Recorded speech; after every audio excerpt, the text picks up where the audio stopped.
अपना विश्वास, अपनी श्रद्धा महाबोधि महाविहार मुक्ति आंदोलन में एकजुट होकर महाबोधि महाविहार मुक्ति आंदोलन को अपना समर्थन देने का जो एकजुटता का साहस दिखाया, आप सभी को बहुत बहुत साधुवाद। जय भीम।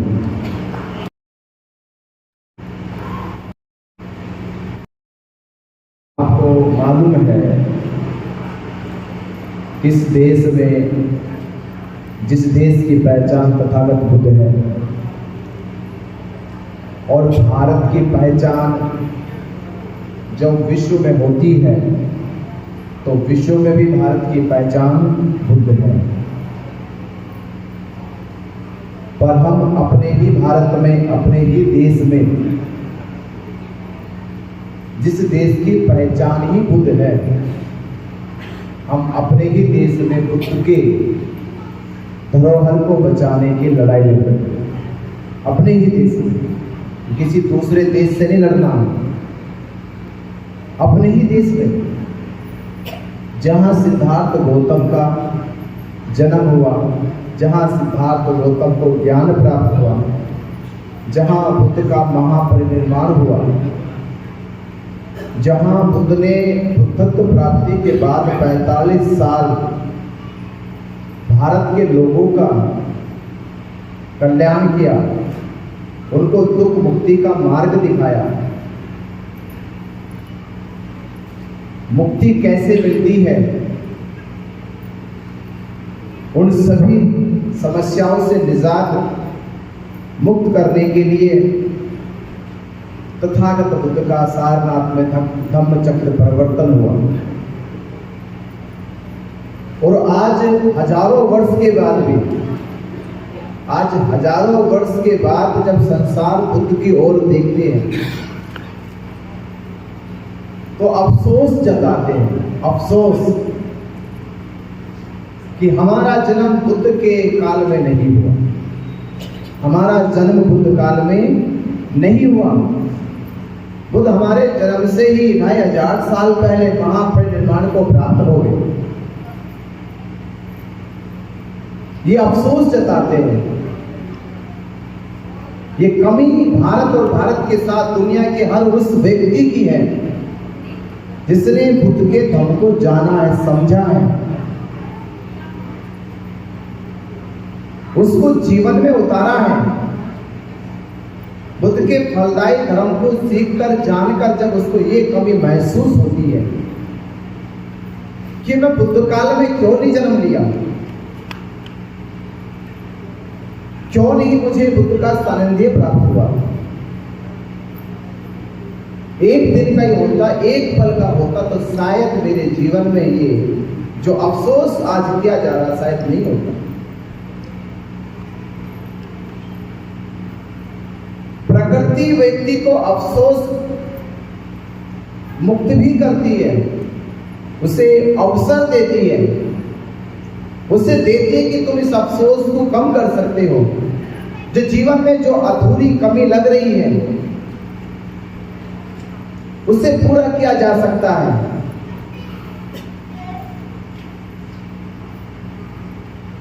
तो वो अफसोस कम किया जा सकता है जिस धरती पे सिद्धार्थ गौतम को बुद्धत्व प्राप्त हुआ, बुद्ध बनी, वो धरती बुद्ध की धरती है। उस धरती की गूंज जब आप जाओ महसूस करो तो हमें महसूस ही होता है कि ये वही धरती है जहां पे सिद्धार्थ के जीवन में परिवर्तन हुआ और 6 साल की तपचर्या के बाद उनको संबोधि की प्राप्ति हुई और संसार में एक ऐसा युग परिवर्तक आ गया जिसको दुनिया ने बुद्ध कहा। बुद्ध के जीवन काल में हमारा जन्म नहीं हुआ, ये अफसोस की बात है। पर बुद्ध विरासत और बुद्ध धरोहर को ना बचाए, ये हमारे धर्म को ना तो स्वीकार है और ना ये आपको स्वीकार होगा। बुद्ध बुद्ध काल में नहीं जन्म हुआ, ये अलग बात है, पर बुद्ध धरोहर को बचाने का अगर मौका मिला है, ये मौका तो चूकना नहीं चाहिए। ये मौका, बताओ, मौका चूकोगे? हैं? मौका जाने दोगे? ये नहीं जाने दोगे तो कैसे बचाओगे? कैसे बचाओगे? बुद्ध के धर्म को जिस प्रकार हमने समझा जाना है, उसके प्रति हमारी श्रद्धा आदर है, उसी प्रकार महाबोधि महाविहार मुक्ति आंदोलन के प्रति आपको अपने निष्ठा, ईमानदारी और जागरूकता के साथ साथ एकजुटता दिखानी है। क्या दिखानी होगी? एकजुटता दिखानी होगी।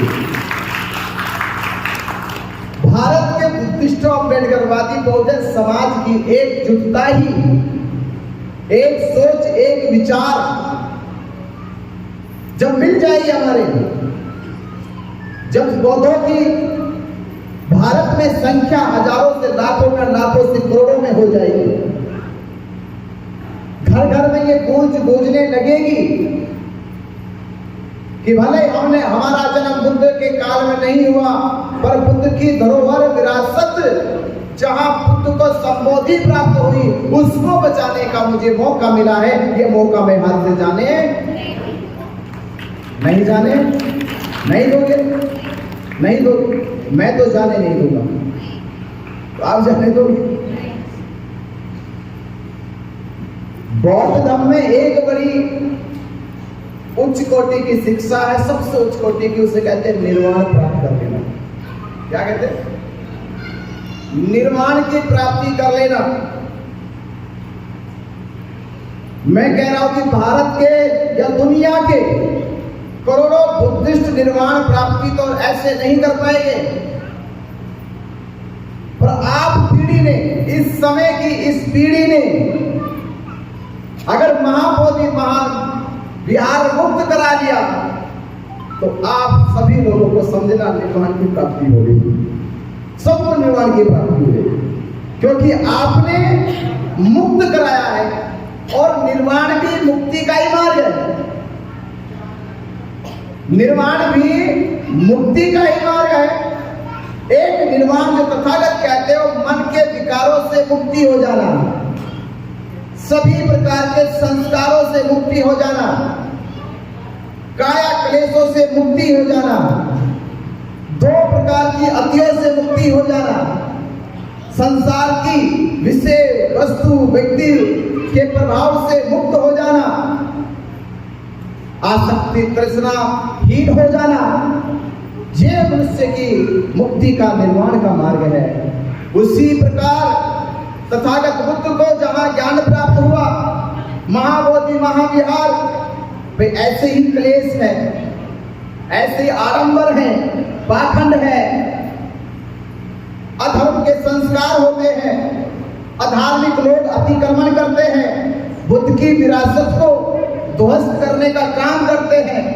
संसार में जब महाबोधि महाविहार शांति और साधना का प्रतीक होता है, उस महाबोधि महाविहार को हिंसात्मक प्रतीक बनाया जा रहा है,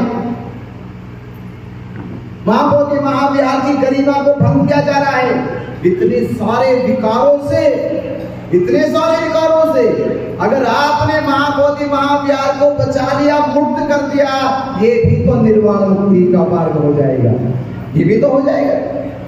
तो हमें, अगर हम मानसिक विकारों की मुक्ति नहीं कर पाए, तो महाबोधि महाविहार की मुक्ति तो जरूर करोगे, करोगे ना? पक्का? जीते जी करोगे या मरने के बाद? बोले कि मरने के बाद ये काम करेंगे, मरने के बाद करोगे। कब करोगे? कब? जीते जी। जीते जी कब? आखिरी सांस के समय, जब कभी सारे काम पूरे हो गए, महाबोधि महाविहार बचाता हूं, तब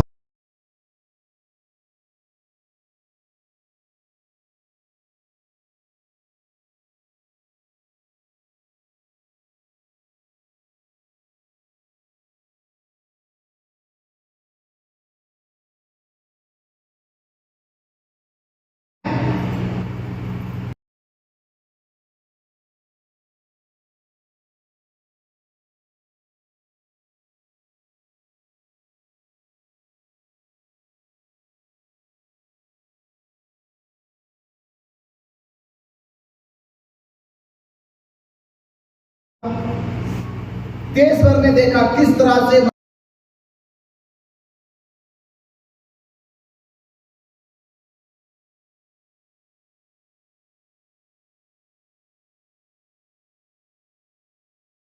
फर्जी मुकदमे लगाकर जेल भेज दे रहा है। ये सबको मालूम है, मालूम है।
माध्यम से हम यहाँ पहुंचे।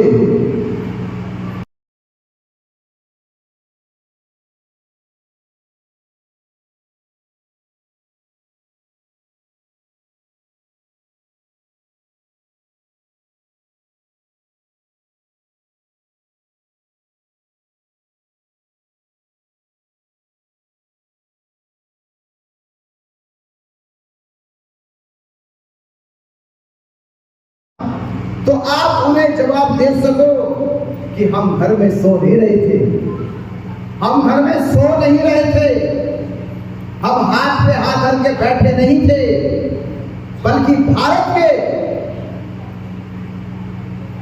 तमाम बुद्धिस्ट अम्बेडकरवादी बहुजन समाज के लोग अपने आने वाली पीढ़ी को कह सके कि हम उस समय भारत में बौद्ध भिक्षुओं के साथ मिलकर उनके पीछे चलकर महाबोधि महाविहार की लड़ाई लड़ रहे थे, और वो लड़ाई केवल लड़ाई नहीं बल्कि जीतने के लिए लड़ रहे थे, जीतने के लिए।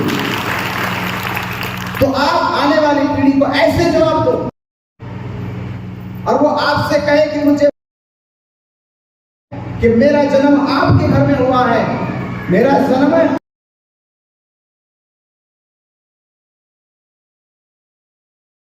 महाबोधि महाविहार की मुक्ति के लिए जीवन भर संघर्ष किया है, उनकी मुक्ति के लिए आंदोलन किया है, वो आपके घर में जन्म लेने वाले अपने पे गर्व कर सके। तो आज 17 अगस्त, आज दीक्षा भूमि नागपुर से जहां बाबा साहब डॉक्टर अम्बेडकर जी ने धर्म से वंचित बहुजन समाज के लोगों को 14 अक्टूबर 1956 धर्म की दीक्षा देकर इनको सम्मान स्वाभिमान से जीवन जीने का एक मार्ग दिखाया। उस मार्ग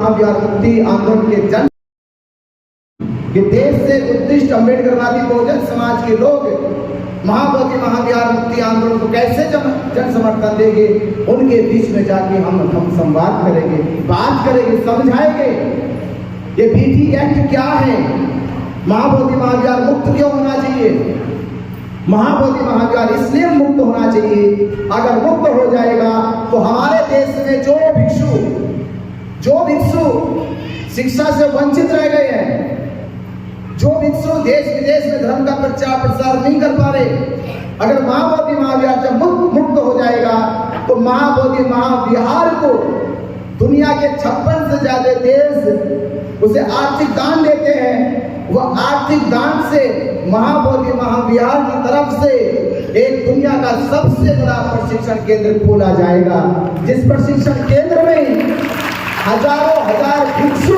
शिक्षित होकर भारत के कोने कोने में जाकर बौद्ध धर्म का प्रचार प्रसार करेंगे और बाबा साहब अम्बेडकर जी का सपना साकार करेंगे कि मैं भारत को बौद्ध में देखना चाहता हूं। और जिस दिन ये आप पूरा कर दोगे उस दिन कहना कि बाबा साहब अम्बेडकर आपका जो ऋण हमारे ऊपर था हमने उसे उतारने का थोड़ा सा प्रयास किया। कैसे बोले? तो महाबोधि महाविहार इसलिए मुक्त कराना है कि बौद्ध भिक्षुओं के प्रशिक्षण केंद्र खोले जा सके, बौद्ध भिक्षुओं के लिए वहां पर रुकने की व्यवस्था की जा सके, उनके लिए आश्रय बनाए जा सके, उनके लिए विहार बनाए जा सके, भिक्षुओं के लिए वहां चिकित्सा की सुविधा दी जा सके। ये सब तब होगा जब महाबोधि महाविहार मुक्त हो जाएगा। और बाबा साहब अम्बेडकर जी का एक सपना और पूरा हो जाएगा कि बाबा साहब अम्बेडकर जी कहते थे मैं बौद्ध धर्म इसलिए स्वीकार नहीं कर रहा हूं इसमें मेरा व्यक्तिगत लाभ है, बल्कि इसलिए स्वीकार कर रहा हूं कि जो समाज हजारों सदियों में ही जीवन व्यतीत करता रहा, दुनिया देखी नहीं,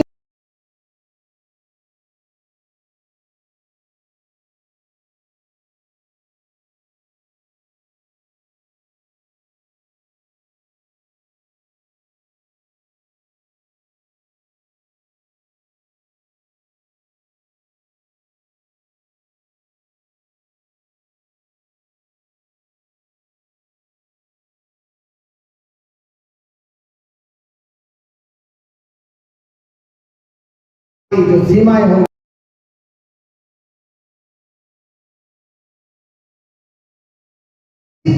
संकल्पना को लेकर धर्म का प्रचार करते हैं। तो आज हमें इसलिए जरूरी हो गया कि महाबोधि महाविहार मुक्त कराना, क्योंकि दुनिया में आज तक मुसलमानों की मस्जिदों में कोई गैर मुस्लिम ने कब्जा नहीं किया, उनकी संस्थाओं में गैर मुस्लिम नहीं हुआ।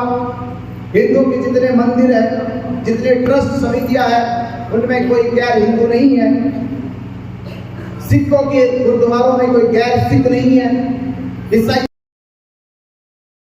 कोई गैर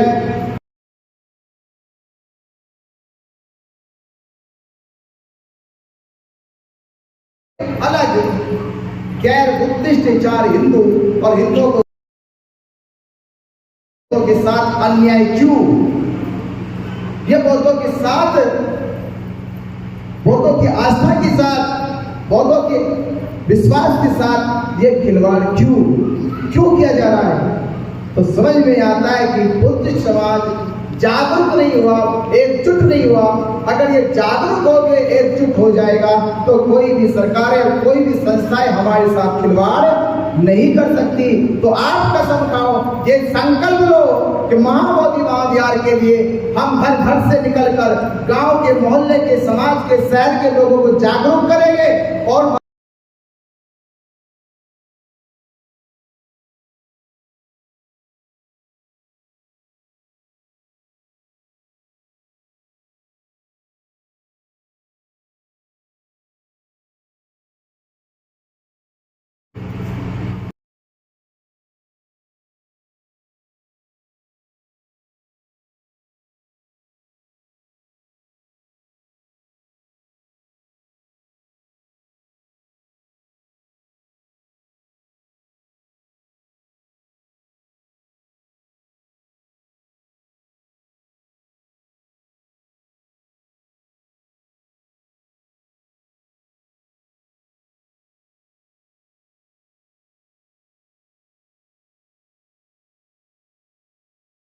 के संघर्षों की भूमि है, क्योंकि बाबा साहब अम्बेडकर ने अपने जीवन की सबसे ज्यादा जो लड़ाई लड़ी है वो महाराष्ट्र में लड़ी है। वो नासिक की लड़ाई रही हो, वो कालाराम मंदिर की लड़ाई रही हो, वो चौदार तालाब की लड़ाई रही हो।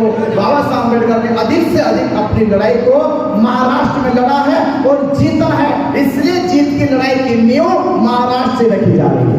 महाराष्ट्र के लोग बाबा साहब अम्बेडकर जी की क्रांति को याद करते हुए महाबोधि महाविहार की जीत को सुनिश्चित करेंगे। तो मेरी आपसे ही अपील और निवेदन है कि हम इस यात्रा के माध्यम से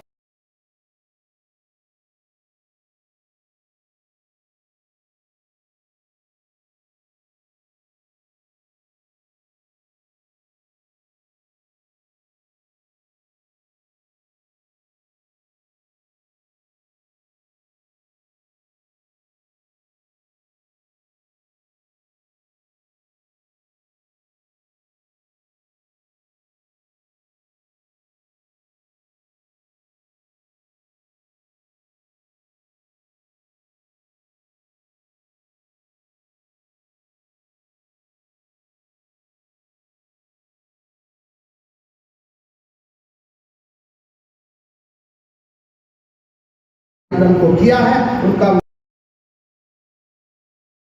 नमो बताए। और इस परिवर्तन है नमो बताए।